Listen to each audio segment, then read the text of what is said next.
Hello বন্ধুরা, তোমরা সবাই কেমন আছো? আশা করি তোমরা সবাই ভালো আছো। আমি আজ সকাল সকাল উঠে পড়েছি। উঠে তেল দিয়েছি, নারকেল তেল দিয়েছি 3জন মাথায় বেশি বেশি করে, তারপর শ্যাম্পু করে ফেলবো। ছুটির দিন আজকে। আজকে হলো শনিবার। সকাল সকাল ছেলে, বর, আমি 3জন মিলে চলে গেলাম আমাদের বাড়ির পেছনে জঙ্গলে। সেখান থেকে আমরা নিয়ে আসলাম বিষকচুর ফুলের ডাঁটি এবং বিষকচুর কচি কচি পাতা। এইগুলো তোমরা কারা কারা খেয়েছো বা যারা আর কি খাওনি তারা আমাকে অবশ্যই কমেন্ট সেকশানে গিয়ে কমেন্ট করে অবশ্যই বলো।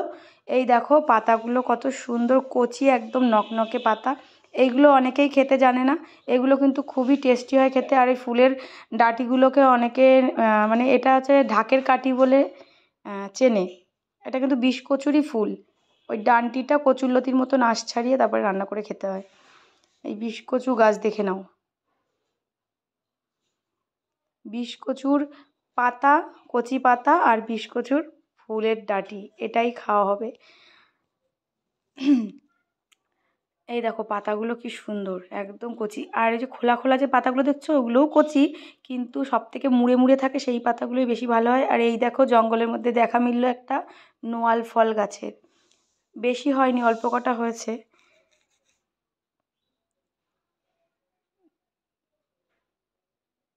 নোয়াল গাছ এখন তো বেশি একটা দেখাই যায় না। দেখো কি সুন্দর ফলগুলো হয়েছে। জঙ্গলের মধ্যে নোয়াল গাছ দেখেছো কি সুন্দর। আর বাড়ি এসে মনে পড়ে গেল, কচুর তো আইটেমগুলো দেখালাম, ঢেঁকি শাক কিনে এনেছিলাম গতকাল। সেই ঢেঁকি শাকগুলোও তোমাদের দেখালাম। এই ঢেঁকি শাক কে কে খেয়েছো বলো। আর এই দেখো কটা নোয়াল ফল। এবার খাবো লঙ্কার গুঁড়ো আর লবণ দিয়ে। আমার তো বলতে বলতেই জিভে জল চলে এসছে। এটা খুবই ভালো খেতে। আমার ছেলের অবস্থা কেমন রে বাবা?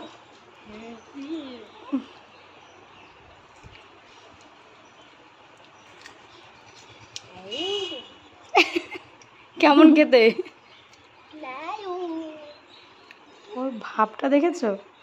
আর খেয়ে দেখা, খেয়ে দেখা। টকের চোটের অবস্থা খারাপ হয়ে গেছে।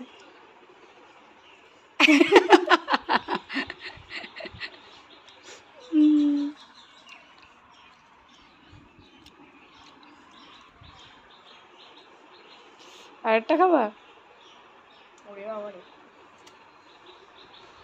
এবার আমার খাওয়ার পালা। আমি এবার একটু খেয়ে দেখাই।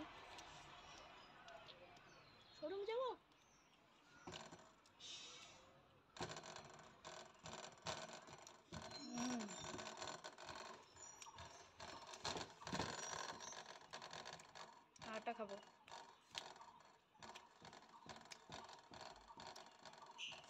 দারুণ লাগছিল খেতে।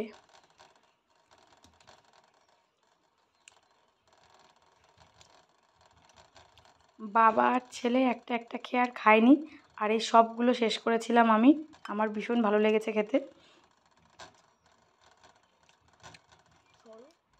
টক ঝাল নোনতা, দারুণ।